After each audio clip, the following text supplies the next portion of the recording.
এক দেশে ছিল এক বিশাল বিশাল বড় আলু, যার নাম ছিল আলু মামা। সে একদম পাহাড়ের মতো দেখতে, মাঠের মাঝে একা দাঁড়িয়ে থাকত। সবাই তাকে ভয় পেত, কারণ কেউ জানত না সে আদৌ জীবিত কিনা। একদিন এক সাদা ইঁদুর, নাম তার চিনু, নতুন বাসা খুঁজতে খুঁজতে আলুমামার গায়ে উঠে পড়ে। হঠাৎ আলুমামা কাঁপতে শুরু করে। চিনু ভয় পেয়ে গেল, কিন্তু পালাল না। সাহস করে বলল, তুমি কাঁপছ কেন?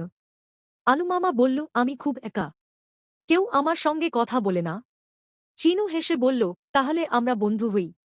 সেই থেকে চিনু আলুমামার গায়ে ছোট্ট একটা গর্ত বানিয়ে থাকত, আর রোজ রোজ তার গল্প বলত, গান গাইত। আলুমামা হেসে উঠত, পুরো মাঠ গরম হয়ে উঠত তার উষ্ণতায়। গ্রামের সবাই অবাক হয়ে দেখল, আলুমামা আর চিনুর বন্ধুত্বে মাঠে আলু আরও ভালো জন্মাতে লাগল। এইভাবে এক বিশাল আলু আর এক ছোট ইঁদুরের বন্ধুত্ব বদলে দিল গোটা গ্রামটাকে। ভিডিওটি ভালো লাগলে লাইক, কমেন্ট, শেয়ার আর চ্যানেলটি সাবস্ক্রাইব